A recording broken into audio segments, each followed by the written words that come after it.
Hey y'all, happy baby Friday. Good to have all y'all back again today.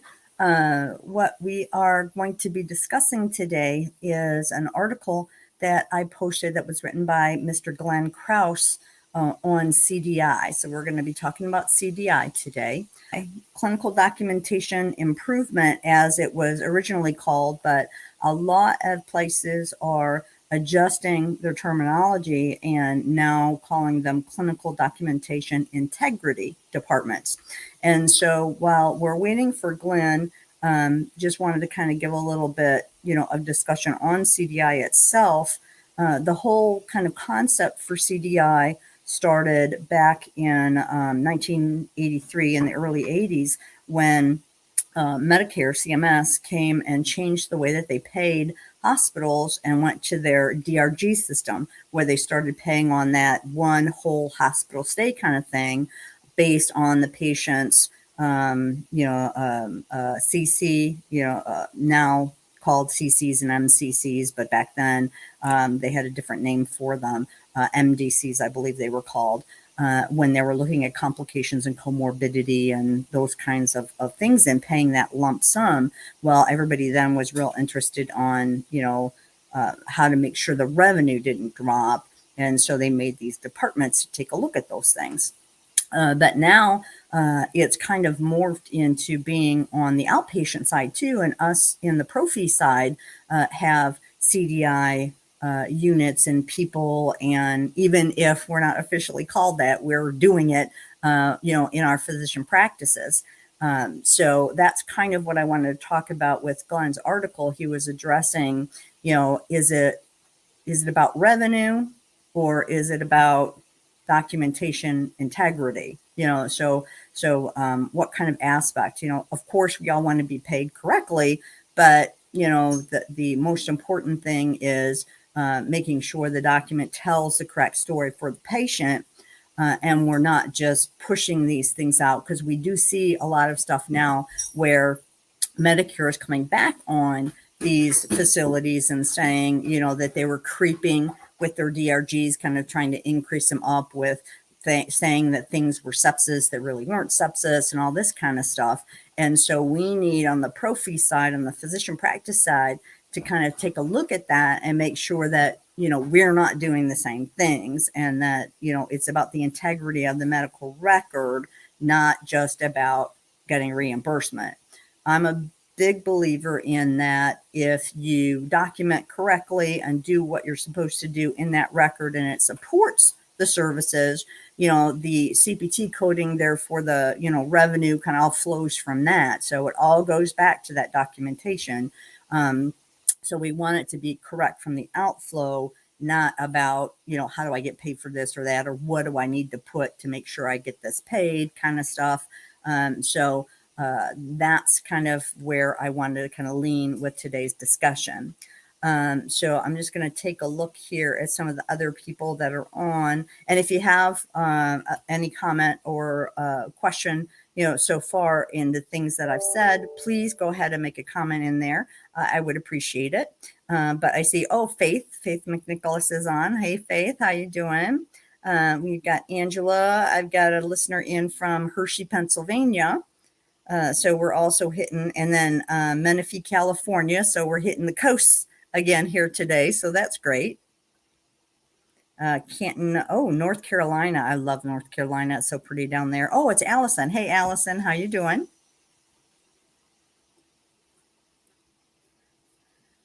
All right.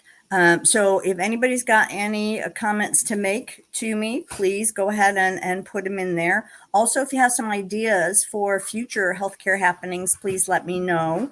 I am working with my great IT and graphics lady from Fired Up Creative, Patty Hernandez, into taking our healthcare happenings and also making them into podcasts. So that's something that y'all might be able to hear and see soon on like Spotify and Apple Podcasts and all that good kind of stuff.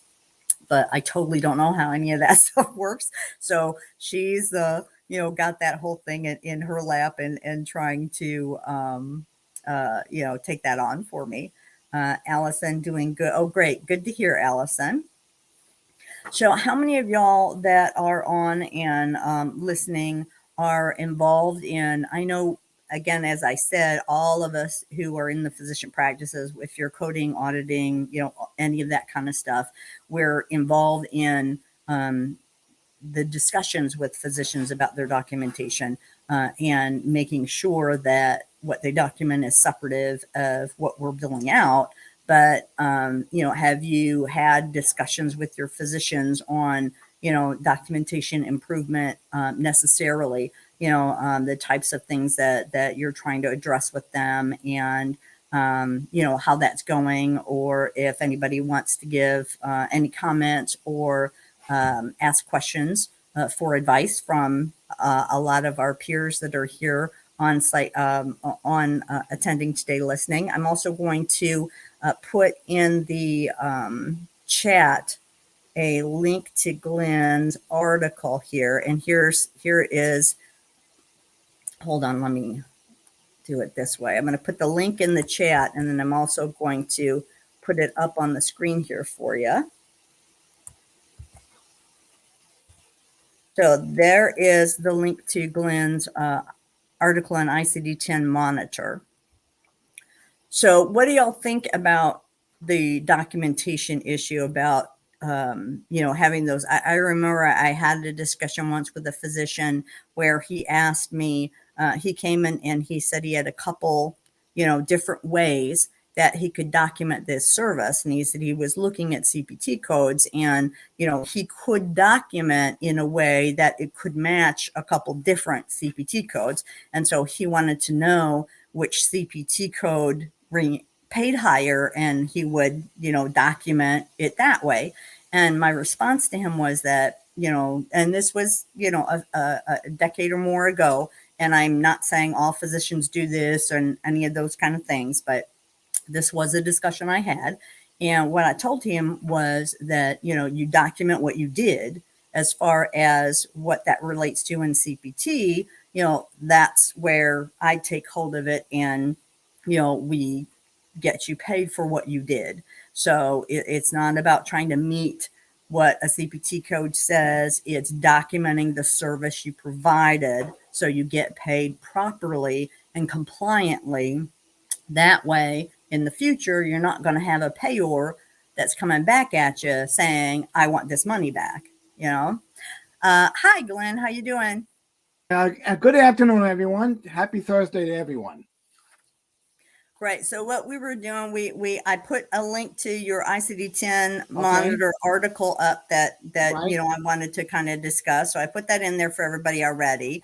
Okay. And I just gave a little prehistory on CDI, back to 1983 when the DRGs first came out. And Betty, in some ways, we're still in the same,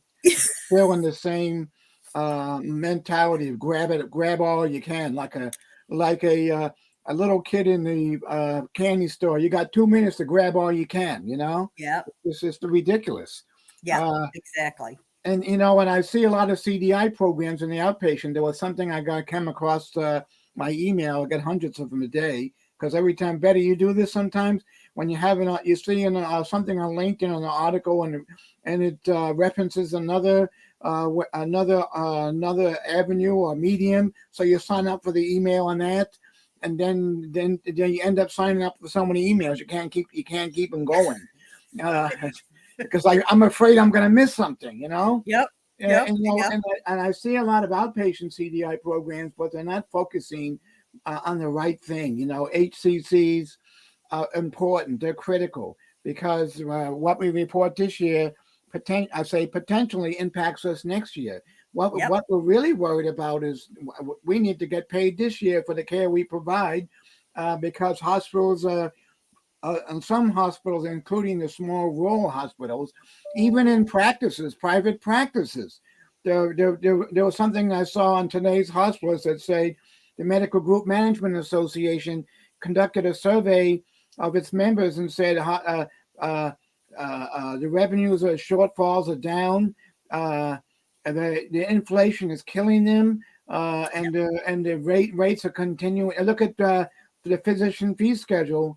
Yeah. proposed what 3.2% less. So now they're in the whole 3.2%, and a lot of physicians think they can make it up with volume. How many patients can you see in a day? Yeah, yeah, They yeah. do not- Jordan Johnson posted an interesting infographic that he, collaborated with a lot of people putting input on it yeah. about, the payment rate from the hospitals and physicians with the inflation thing and how, Oh, yeah, the it's payment's killing been working out. hospitals. Drugs are Yeah, going up, supplies are going up because of inflation, but the payers reimbursement ain't going up. So we no, really need to be focusing on the outpatient CDI, on yes, E&M documentation. We have Betty. We talked earlier. We have the guidelines that's not new. They're from January of 2021. So though, and physicians haven't caught on.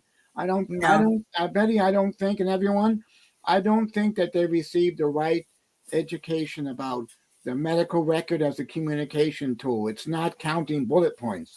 I was on right. a, I was on a, I forgot the name of it was it First Coast Service Options out in Florida, right Yeah, there. Okay, the medical director was answering questions. They had their nurses doing an education, 1 hour session on the new E&Ms, and there were some questions that came through the chat box. yeah, And then the medical director said, we have to remember, this is not like it used to be. This is a patient behind the record, which I always say. It's a patient within the record. We're not trying to squeeze as much money as we can out of the record. If we work on documentation integrity, I can't tell you how many I reviewed this morning and had to take a break because I'm getting frustrated. If we give physicians yeah, education, they start going in the right direction, and all of a sudden they go back to the old sloppy ways. Patient here and follow up for labs. I don't. At the end of the note, I don't even know what labs he was talking about. Uh, or patient here and follow up for CT scan. Next thing you know, they got a problem that's in this number one in the problem list, but they didn't even mention it or address it in the HPI. So how can you count that towards medical decision making when you don't know the medical necessity for the work done because you don't know what the patient's needs were? It's yeah. you know what it reminds me of, Betty? It Hmm. reminds me of Jack LaLanne. Remember Jack LaLanne? Oh, yeah. Yeah, he'd be going like this, and okay, and his wife's still living, by the way, Uh, 97 years old, still, yeah. pump is still pitching her Jack LaLanne juices and all that. This is not a Jack LaLanne juicer. I tell physicians, Mama, yeah, my mama had one of those. Yep. yeah, this is not Jack LaLanne juicer where we put we squeeze as much money out of the medical record. It's like it's fruit. Let's put everything in there, turn on the machine, and you get quality juice. No, we Yeah. don't want more juice. We want Yeah. quality We documentation. want the good stuff. That's right. So, before we hit on the article and expanding on our CDI discussion more, Yeah, for people that don't know you very well or, have read the article, but, are looking, I just wanted to give people a little bit of background on you, before we go in and start taking questions as people load them. And again, please start loading your questions in the comment section so that we can pull out as many as we can during our time. But okay. I was reading your bio, and so I know the answer to some of these. But again, for other people, you've been in the industry for a few decades now, right? That's right. 27 years to be exact, and looking for retirement in 3 years. Thanks. Good luck. Yeah, you got. Okay, I like to say something, but it's not polite on the screen. So, how did you get involved in, CDI? How Oh, was that sure. evolved I into? kind of fell into it. I was actually I'm an RHIA, and I went back to a 2-year program in University of Washington, and I took a coding class because in these RHIA programs they give you one class in coding. That's not enough. Yes. That's terrible. So I Yes. so I I actually drove 60 miles south of Seattle to go to the program in a community college, and I said, you know what, this is like a detective. You have to know medicine or clinical medicine and good understanding, which I always wanted to be a physician, and I kick myself every day for not fulfilling my dreams. And I was able to, coding is one of those professions, Betty, where you can't get the experience and you can't get the job. You can't get the job, but you can't get the job because you can't get the experience. It's like a vicious cycle. So there was a hospital in Little Rock, Arkansas that was willing to train me. And I went out there for a year and I got a 10-cent raise. And I said, here's your dime. What do you want was that? If I'm only worth a dime, if I'm work a dime a dozen, go get a dozen new coders and bye bye. And so I was became a renter coder, one of those renter coders there, Mm-hmm. contract coders, and I landed in a position with a company in Tennessee, which I think was I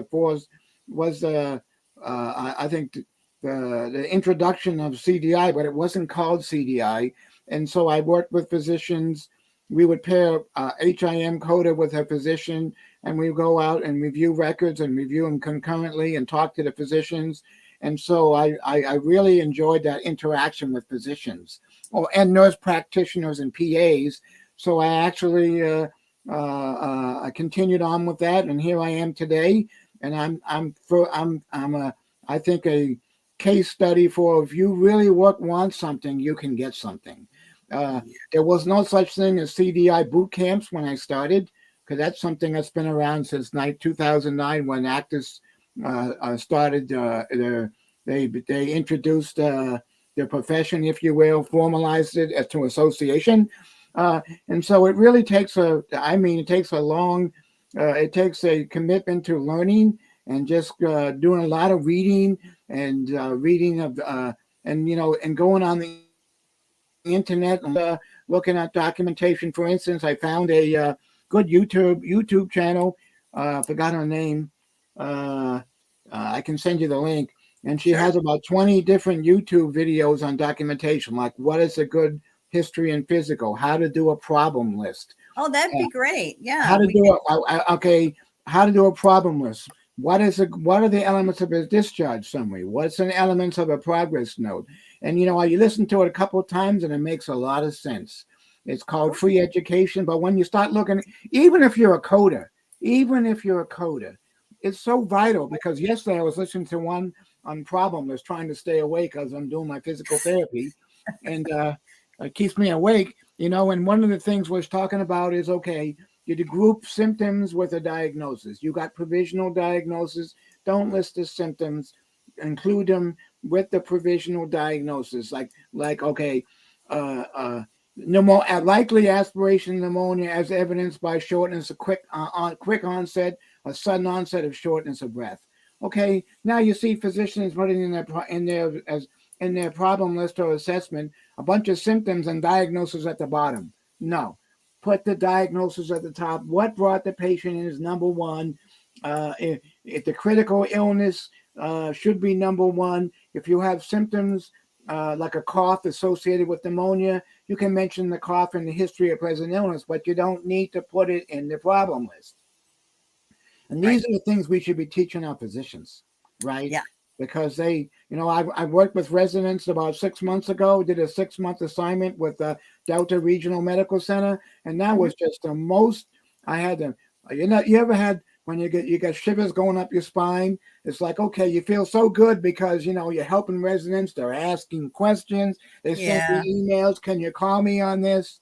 I mean, that gives you such satisfaction, but you have to have the fundamental knowledge. And how do you get Yes. it? By going out and getting it, because you're not going to, there's no way to spoon feed it. You go to a boot camp, you go to a 1 hour webinar, that's not going to happen. It ain't going to happen. Yeah. Yeah.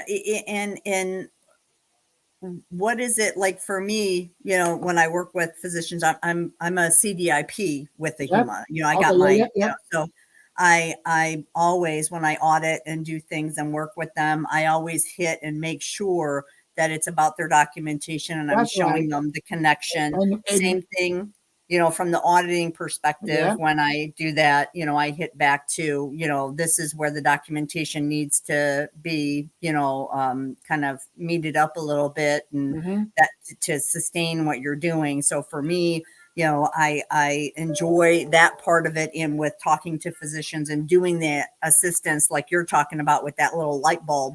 Yeah, And yeah, yes, I it's love getting them great. when they're babies. I love it when they're residents. But Yeah, me is, too. But is you know that what? what you like about CDI? I mean, I what? think it really is, what you said, what you said is correct. I think it's about the medical communication, but I always say it's about the patient. Because if you think about this whole situation, I mean, I'm a patient. I just came from physical therapy. I got a referral. Okay. I want to give you an example of why it's so important to reinforce that there's a patient in the story. Set the expectation in the first sentence about getting us hooked up to reading the rest of the record. Because about was it 2000? What are we 2022 now? It's on the seventh month, and I can't even figure out what year I'm in. So let's see. About a year and a half ago, I had a constellation of symptoms, and no one could figure it out. I went to 8 specialists. Okay, count that. 8 specialists. Okay, 8. I had to drive 2 hours each way. One place I had to go 3 hours, okay, each way. Uh, Just, and finally, the last physician, a GI physician, took the time to read all my notes because I sent him all the tests. I had $9 million workup. Okay, he came up with a diagnosis about 20 minutes after talking to me. Okay, he didn't even put a hand on me. Of course, he did after to validate, but he yeah. come up with a diagnosis. So it all goes back to the doctor taking the time to take a good history, and not only taking a good history, but communicating the history of present illness and what are you thinking. What if you look at the new guidelines? Well, not new, relatively new for medical decision making. It's not about counting bullet points. Let's see, I got to have 8 out of 8. A comprehensive exam, 8 out of 8, 10 plus. I mean, that's not how physicians think. It's better. Medically appropriate history and physical based on the nature of presenting problem and your clinical judgment, and tell us what you're thinking and why. Due Yep. to, as evidenced by, if my physicians or specialists took the time to take a good history of present illness, I would have taken a year and a half of misery and being in pain and just terrible quality of life. So I always go back to there's a patient in the chart. Yeah. It's, Well, it's like when I talk to physicians, I like to say, I'm here to help your patients with better communication so they can get the best quality care. And at the end of the day, and you get paid for the quality of medicine, right? yep. That's what you Yep. want to say. I'm going to help your patient.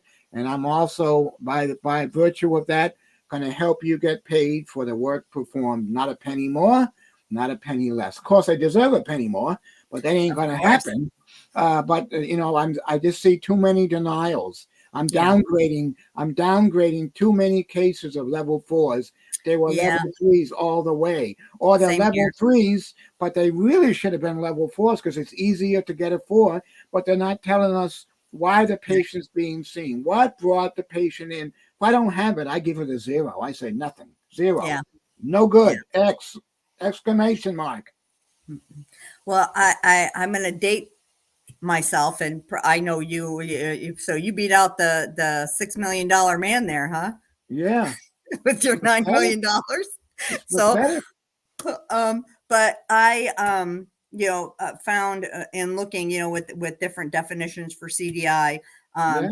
one thing I liked about this definition, it was the process of improving healthcare records to ensure Yeah. improved patient outcomes, That's data right. quality, That's and right. accurate reimbursement. I like That's that right. the reimbursement part came last, because Yeah. again, yes, of course, we need to get paid. If you want to keep your doors open, you have to get paid for what you're doing. Yep. But, the healthcare record is not a money record. That's not what it was designed No. for. It's to tell the story and keep the story so it can be shared and passed Oh, along. As absolutely. in your case, as you see other physicians, they have to be able to see those things. And now tracking data and all the social determinants and all that other kind of And stuff. that's part of that. And they should be doing that, not because they get Yes, paid more for that. It yes, really, if you haven't read the American College of Physicians physician statement on EHR is from February of 2015. You can do a search online. American College of Physicians physician statement on EHR. It's a must read. If you're in CDI, you're in coding, you're educating physicians, you're auditing, providing feedback. It's a must read because the first 4 pages, it's like about, I don't know, 13 pages. Just read the first 4 pages of it. Easy reading with big columns, so you're not spending 20 minutes. You can use some of that information in your message to physicians. The medical record was designed and intended as a communication tool where physicians put their thoughts, their thoughts, the patient's needs, what you're thinking and why and where you're going. So it goes down, Betty. It goes down to a 5-step process, which is not mine, made up. It came from the Trailblazers medical director back in 2010. Okay, so they say there's a 5-step process for documentation. Have you seen that, Betty? The 5-step process. I'm not sure if specifically from Trailblazers, but yeah, it goes like this. Number 1, a demo. It shows. Okay, it says the first one is demonstrate the patient's need for care. Okay, where do you find that? History of present illness, right? What brought him in? Then it says perform the work to address and meet, evaluate, and manage the patient's needs. Okay. Then what's the 3rd step? Show how that work performed met the patient's needs. Where is that in your medical decision making? I see this, I'm going to order this. Okay. Well, I think it's this versus this. I'm going to send the patient to dermatology so the doctor knows exactly what the dermatologist knows exactly what the doctor's thinking. Then it meets the definition of the AMA that if you just make an referral, you can't count that towards medical decision making. But if the doctor evaluated it and gave us his thoughts and why he's sending the patient, well, that's part of management, isn't it? Then the 4th step is to assign the code. And the 5th step is to send the bill in. Well, they don't send the bill in. And even if they don't assign their code, guess what? Whose NPI number is on the claim? It's the doctor's hind if he overbills. Okay. Yep. And it goes on to say that the physician is responsible for establishing medicine. It ain't the payer, it's the doctor. So shame on the doctor for not doing it. And oftentimes, particularly with procedures, they tell, it's like, remember, Betty, going to college and the professor would say, oh, you may want to read chapter 4, section 3, paragraph 2. What's he telling you? This is likely going to be on the exam. Yep. Medicare tells you exactly what they're looking for. Shame on you for not, they give you the answers. You're taking the test. Why don't you review the material ahead of time so you can get an A? A means you help the patient get the best care. B means you get paid. Yeah. So it's not a rocket scientist. I don't understand why CDI, outpatient CDI, in most instances hasn't figured it out. I'm on a Facebook page is for CDI, and I can't believe the questions I'm getting. How do you leave a query for this, right? Well, do you query for that? No, don't query. Just talk to the doctor and ask him.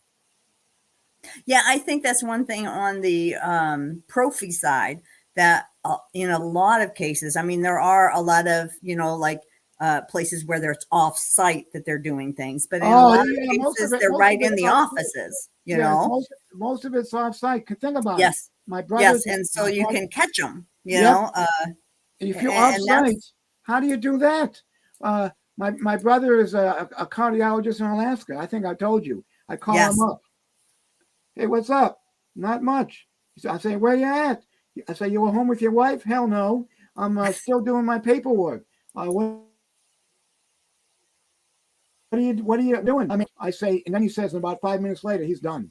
Say, how many did you have? 10. How did you get 10 done in 5 minutes? I answered, unable to determine, because I don't even know these people. You know, if you don't have a working relationship with someone, if I'm thinking like a physician, I wouldn't answer them. Betty, I would not answer them. I would say, who are you? I don't even know what you look like. I could be 500. I always get a kick, Betty, when I see something like this. Someone on LinkedIn says they got, they put in there, congratulate me, I got a new job, and they got a bunch of balloons going up, and I Yeah. see that they're living in Little Rock, but the hospital they're working in is Oregon. I'd say, Yeah. wow, they must have a private jet to do that. Well, Yeah. I it's really, pathetic. That's not CDI. There's no yeah. education there. Yeah, that's one thing that I with what we do. Yeah, I really like to everybody, because of COVID and the pandemic, and it threw everybody for the loop with that's everything right. has to be They had virtual to work now. from home. They had to work Um, from home. but I when I especially when I work with physicians, I always want to talk to my clients, and I'm like, if we're doing education, if we're doing things on it, I really like to be in front of the doctors. You have to. The coders, the auditors, were a little bit more used to, the virtual, and it's a little different. But for the physicians, I'm like, you've got to get in front of these guys and ladies and be able to get that bond, so that they trust you, and that they see who you are, what you are, and it just helps that relationship, so that when you tell them, you have to watch out for this, you need to change this, you need to Oh, do what are your this. thoughts? I like to say, what are your thoughts on look at this age, history and physical, or your initial patient establishing care note, and see if you're the payer medical director. Would you understand why this patient was seen? And they look at it half the time or more than half and say, gee, I don't know. Well, if you don't know, neither does a medical director, neither does a Yeah. coder. So you have to, and even if even if you're, let's say you're hesitant to go into a hospital because you're in Los Angeles County and they're thinking about putting the thing about reinstating mask mandates because the numbers are going way up with this BA 57. Okay, so I'm not going to go to a doctor's office, but I can certainly use Zoom. That Mm-hmm. at least I see their face. Of course, it's not the same thing as being there because you can see their body language. I can hide my body language down here, not Yeah. over here. Yeah. I'm getting it, but you look at them. Oh no, they're not getting it. But at least you have a face with them. And to just Yeah. send out queries with no face, I just don't. That to me is not. You're not educating, number one, and number two. Even if they answer the query, you're not educating them about the importance of the clinical information as told and described in the chart. You can have all the clinical indicators you want for a diagnosis. If the patient's story doesn't suggest that diagnosis, the payer is going to knock it out of the park. Like the old T-ball system. You're a woman, Yep. but I'm growing up in Camden, Maine, and we had Little League, and they put the Oh ball yeah. over there, and you're supposed to hit the ball. Meanwhile, you're about this high, and you hit the ball out of there, and you hit it right out of the park. So what we're doing is putting the ball on the tee and letting the player hit it right out of the park. I see a lot of CDI programs, even in the outpatient, missing that opportunity to avoid a denial. Yeah. It's really, to me, proactive, preemptive denials avoidance. That should be our mission. That should be our motto. That should be our vision. Unfortunately, that's not happening. Uh, I feel that that's our, if we're not doing that, then what we're doing is generating denials, whether it's in the health. Because look at all these. You read them. We read all about them. Kaiser, Humana, Aetna, United Healthcare. There's another hospital out in California, paid like $260 million or something along those lines for knowingly finding out that HCCs were not supported by the Yep. documentation, but we still let them go through.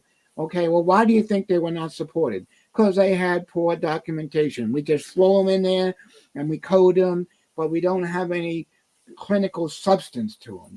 That's the real underpinning. Do you agree, Betty? Oh, totally agree. In fact, I was mentioning that before, you made it in, with the creeping, and all of a sudden everybody had sepsis, and Yeah, all of you that know, kind of sepsis. stuff. Sepsis, that OIG did a study started in 2020, I believe. They're concerned, they had a work plan concern for up coding. It's not up coding, it's up documentation. Coders do not code unless it's in the chart. I mean, we don't, oh, it looks like sepsis, we're going to put sepsis. No.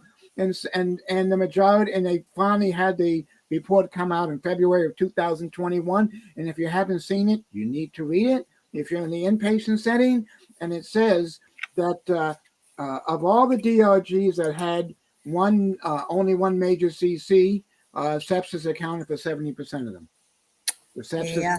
sepsis with, sepsis, the sepsis tree, you have to have end organ damage and a physiological response to an infectious process. Okay. So, of course, we see a bump in BUN and creatinine. Doctor, is it acute renal failure? Could it be acute tubular necrosis? Oh, change in mental status. Could it be? It reminds me of those Barbie dolls. Remember when you're growing up? You got a Barbie doll and you hear you're playing in your room, and then you got your, because I had a sister, and pull a thing. Okay, we see a change in mental status. Must be sepsis. Must be acute metabolic. It's like okay, they've been trained to look at a chart. Oh, they see some symptoms or findings. Pull the string. Ask the doctor for sepsis. And like for instance, lactic acidosis. Okay, that could be decreased oxygenation, but it all could be related to congestive heart failure. Could be related to a chronic alcoholic. It could be related to a non-infectious process like liver failure. Okay, so just because you got a lactic acid greater than 2 doesn't mean it's related to sepsis. The doctor has to make that linkage. So we see Yeah. it, we throw it in there. Mental status change, lactic acidosis, white count of 15. Meanwhile, the doctor writes in his physical exam under constitutional patient alert and orienting times 3, sitting on the edge. This is a true story. Patient sitting on the bed, resting comfortably, watching TV, just finished polishing off a cheeseburger and French fries. Okay. Then we had a diagnosis of sepsis, severe sepsis with acute metabolic encephalopathy and acute renal failure. Now, do you think that flew with the payer? No. Yeah, and that's it, for people that are listening, that I want them to kind of take away with this is that, you have to be looking, and I'm sure all of y'all have a million examples that, again, if you want to throw some in there, where it just doesn't match. It has to make sense. Remember, it's a story. So if you were sitting there and reading it as a story, from the history, the HPI going all the way through, does it match up? Or are there parts that just, when I was watching that thing that y'all did the other day with Ernie, and you were talking about CDI, That was last on Friday. the Yeah, the side, OIG, Eric um, Wittgenstein. one of the examples that I put out there that he had talked about, I had a case where this patient, for every visit, it said the patient fell last Thursday. Now I'm like, I don't know what this patient does on Thursdays, but whatever it is, you need to tell them to stop doing it, because Thursdays are not kind to this patient. And it was because they had cut and pasted, That's right. Oh, I and had someone with a forward. doctor. That's right, and they don't even read it. There's nothing No, wrong with no, copy, paste, review, edit, sign off. yeah, and that's what people have to watch for, is that when you go back and read through it, and it was when I showed it to the physician, and I said, look at these. I printed them out and said, look at the beginning of every single one of those notes. Those are the kind of issues Yeah. with it. And he, again, just as you said, he hadn't read it. He was like, well, the system, I said, well, again, your NPI number, your tax ID number, that's your stuff that's on that claim form that gets sent out. So you're responsible when you sign electronically the bottom of that medical record for that visit. That means that you are stating everything that is in that record is accurate and you have looked at it. And that's what I think, because everything's electronic. Oh yeah, we'll just go through and it all pulls They don't forward. read them.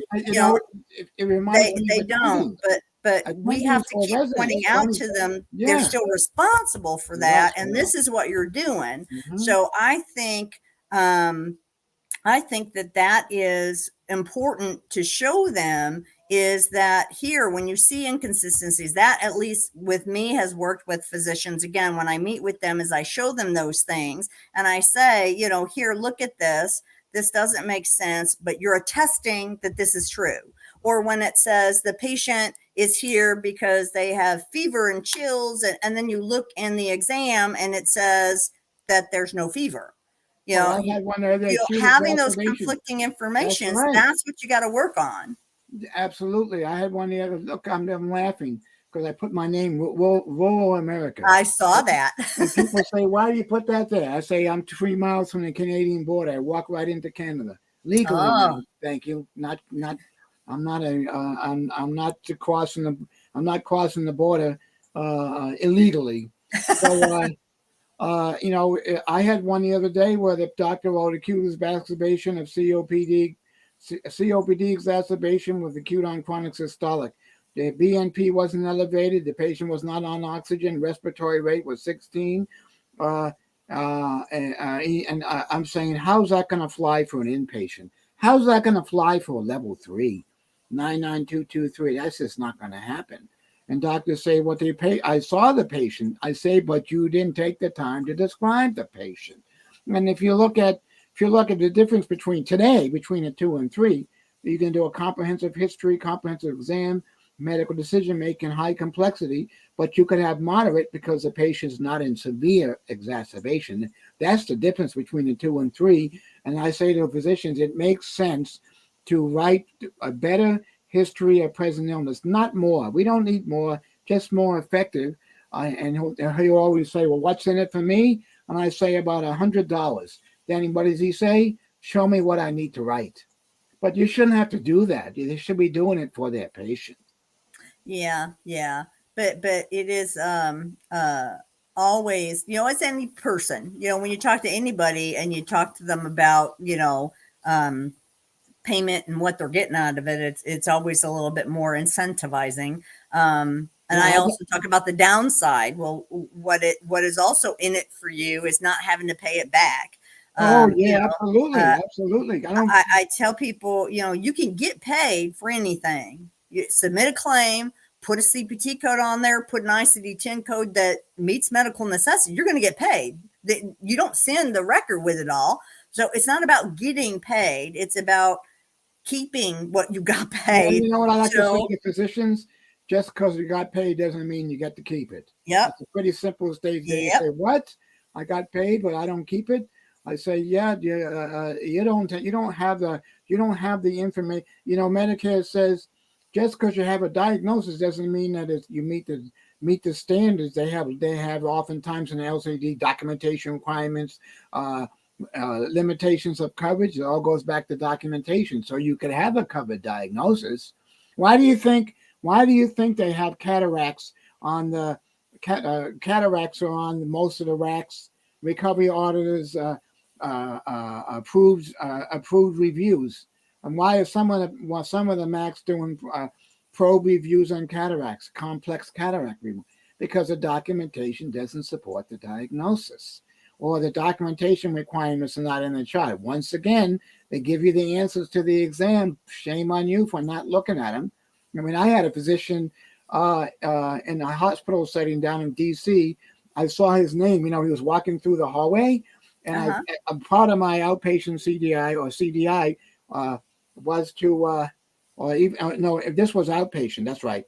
So part of my role was to go stop at the scheduling where people, you know, where the officers call when they do the medical necessity check on those that fall out.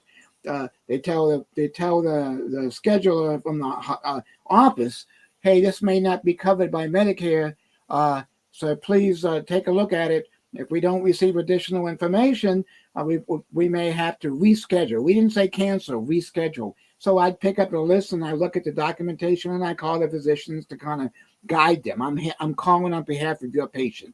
Okay, so one doctor I saw, I had 4 in one day. Well, on the way to lunch, I saw him going to lunch, and you know they have that white whatever you call it, cover. You know they wear over their suit, their tie, uh-huh. and it had his name and his name of his practice. You know, so I said, "Hey, so and so, how are you?" And he looked at me like, do I know you? You never seen the face, do I know you? And I said, I know you. He says, how do you know me? Because I got 4 cases I need to speak to you or your nurse on, nurse practitioner, because they're not going to be covered. What's that mean? You ain't going to get paid. Oh, he stopped right in his tracks. And he was talking to me all the way down to lunch. I'm trying to get my salad, and he's right behind me. And so we met. He says, but I've been putting down anemia for all these colonoscopies for years. And I say, you haven't gotten paid. He says, but I billed them. I got paid. I say, have you checked? No, I haven't checked. About a day later, he calls me up. I was on my way home on a Friday because I leave Friday afternoon. He says, I need to talk to you right away. I say, sorry, I'm at the airport. He says, Monday, meet me in my office at 9:00, because he found out he wasn't getting paid for them. And that goes back to CDI helping the physician understand, hey, you're busy as heck. We can't even, you're 2 months out on colonoscopies, but you're not getting paid. You might as well not do them. You might as well be in the office seeing patients. Yeah.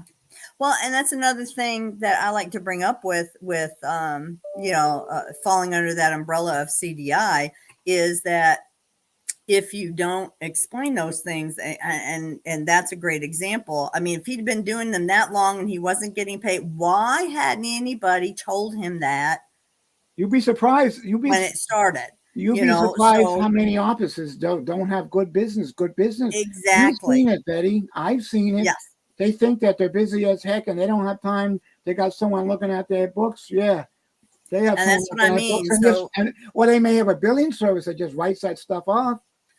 Well, that's another thing. That's why, another point I wanted to make is that, you have to make sure that when you're finding these things or seeing these things or they're pointed out, that it's making it up the chain. That's part of what we're doing when we try to get you to come to improve your documentation. That's for a reason. And usually there is some kind of a payment issue tied to it. But, I've been to so many facilities where I've been told by the coding department we just fix it. Well, okay, they're never going to change it and they're never going to improve if you keep just fixing it. And that brought up my thing to your fix a flat, in your article. Yeah. When you talked about the fix a flat kind of, analogy. It's kind of funny, Betty.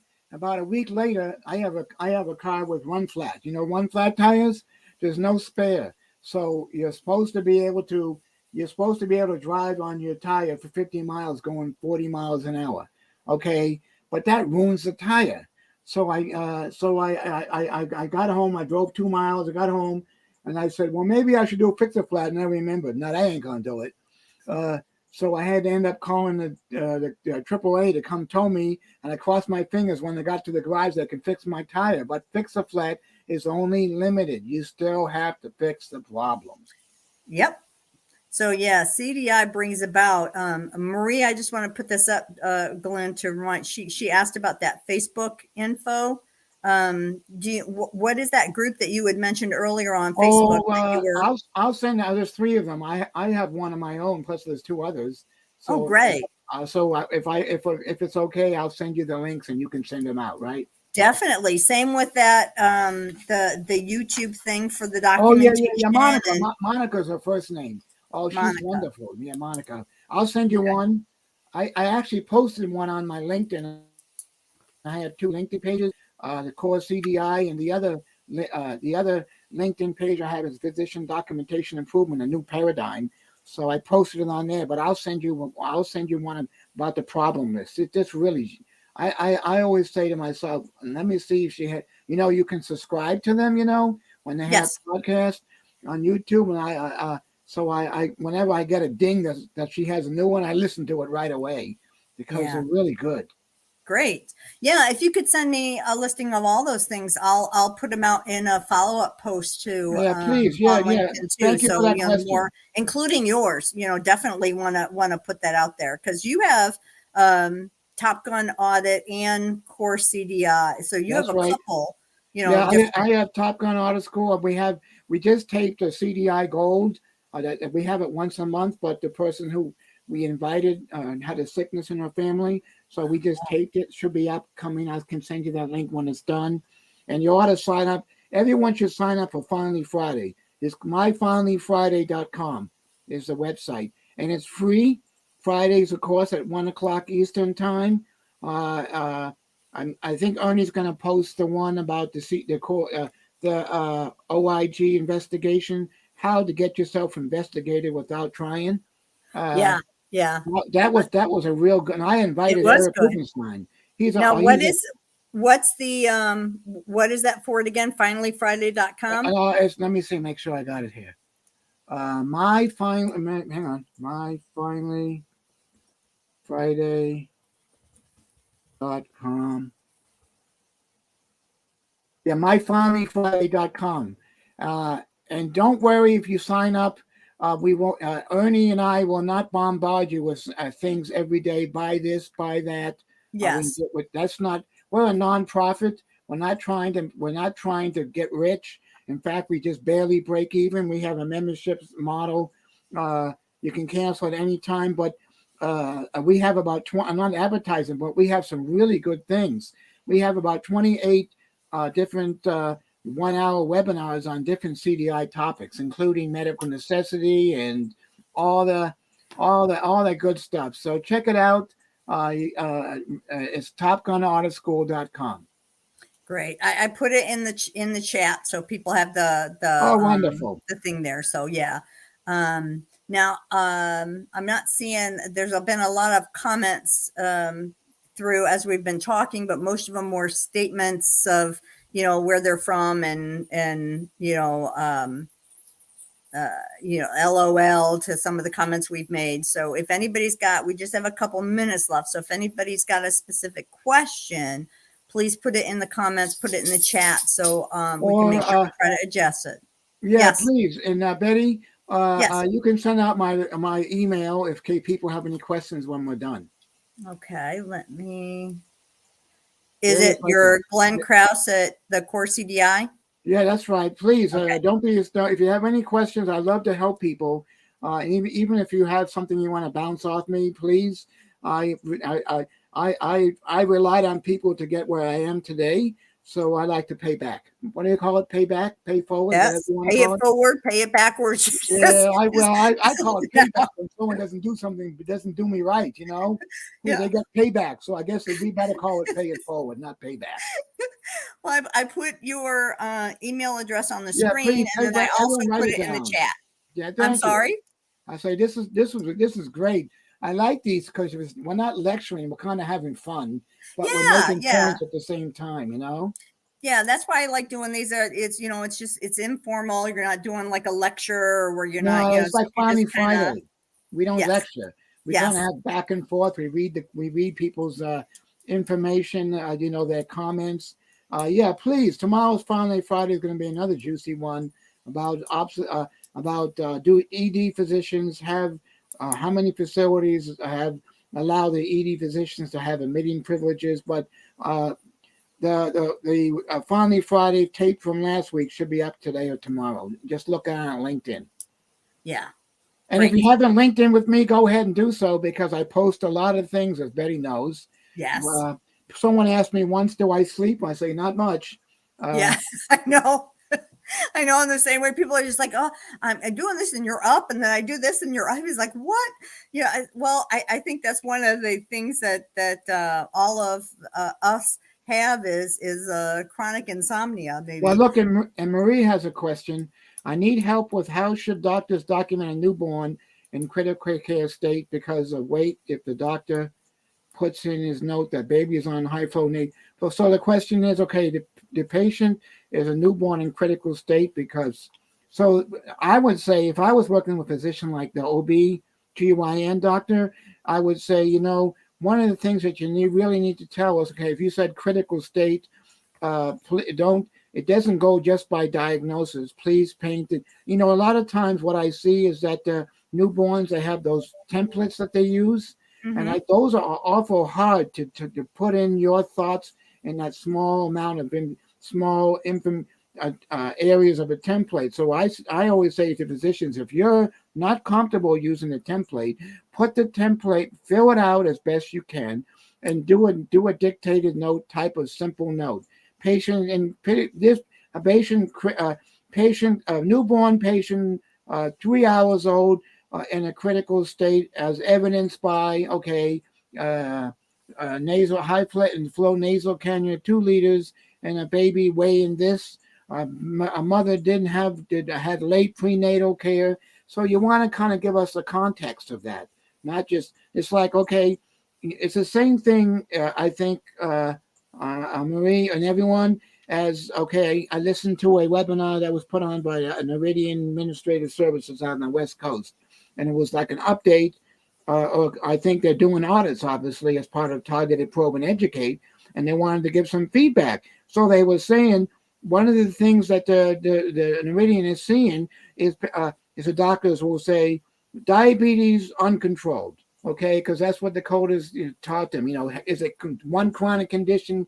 But they say that doesn't work. That's not sufficient. Tell us why it's uncontrolled. Diabetes in a patient with a history of non-compliance, who had dietary indiscretion, who does not take their insulin. A1C in the office today was 12. Okay, well, now I see the patient has uncontrolled. You just can't say diabetes uncontrolled. Say, okay, go to the grid and check it off. That's not sufficient. They want to know evidence of uncontrolled. And it's the same thing here. Yep. Also, too, in this case, Marie, don't forget about talking to them about, what are conditions or what are they looking out for because of the low birth weight. So, if they're doing different things, they're what are they looking for and what things could happen. So you have to closely monitor for, whatever the situations are.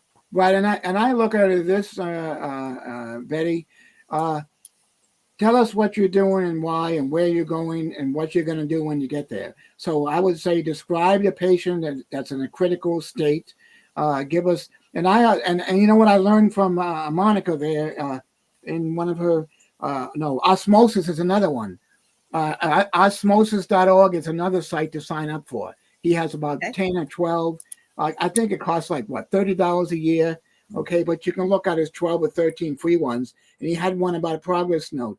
He says 3 things. He says, set the expectation in the first sentence. Okay, so you might say, critically ill patient, born 2 hours ago, to a mother who was on crack, or to a mother who had late whatever. Set the expectation, that the rest of the record is going to show a critically ill patient, right? Yep. And then he says, describe and tell and show the patient's story. Okay, so that's where it is.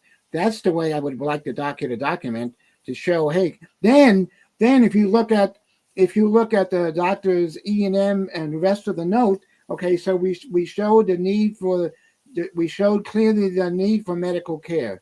Then we showed the work performed, including what you said, workup, monitoring, workup, treatment, monitoring. That's why I look at workup, treatment, monitoring. Okay, then show how that work and what are you looking for? What are your concerns? I'm concerned about this, so I'm going to be looking about that.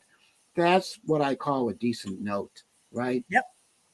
Again, it's you got to remember, and I did a presentation on this at the HEMA convention on does the documentation tell the story? Yeah. That's what you want to hit with the physicians and other providers when you're talking to them and working with them, is that, does it tell the complete story? And try as the CDI person when you're looking at it, especially if you are very familiar, like if it's your own office of physicians, that you don't in your head get, well, I know what they mean. And I know, Now the payer don't know what you mean. You're the payer. Exactly. Like you've never seen this patient, never seen this note. You don't know these physicians.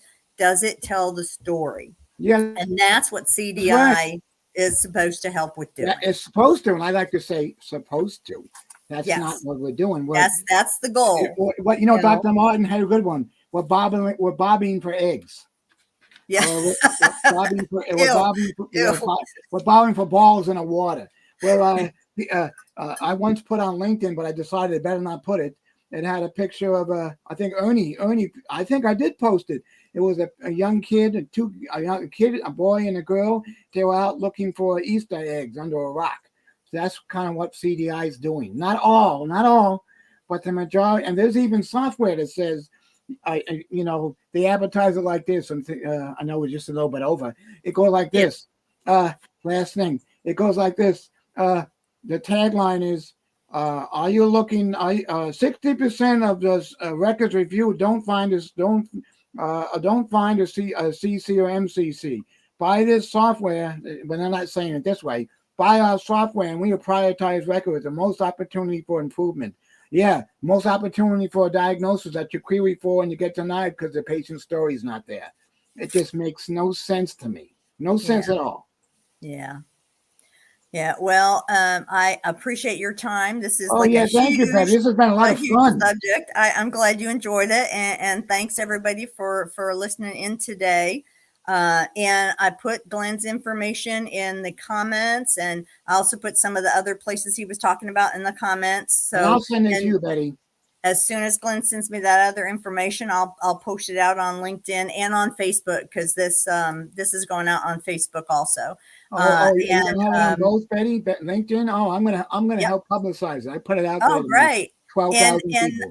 I have a YouTube channel where the videos go. My IT person goes and posts them on our YouTube channel too. So we have all of the healthcare happenings up. I believe this is the 19th one. So 19th. Yes. Betty's going for 100, right? Before, I don't know. I hope people don't get sick of me by then. But oh no, they don't. If you have great people to share a wonderful story, yes. How can you stop doing these? Come on. Yeah, I know, it's so much fun. I love doing it. So thank you, everyone. Thank you very much, y'all, and have a good day. Don't forget about Finally Friday tomorrow. That ED one I'm interested in, so I'm going to be listening to that one tomorrow too, Glenn. So okay. Thank you very much. Yeah, all right. Thanks, everyone. Have a great afternoon. Day. All right, Patty. Talk to you later, everyone. Bye-bye. Bye-bye. Yeah.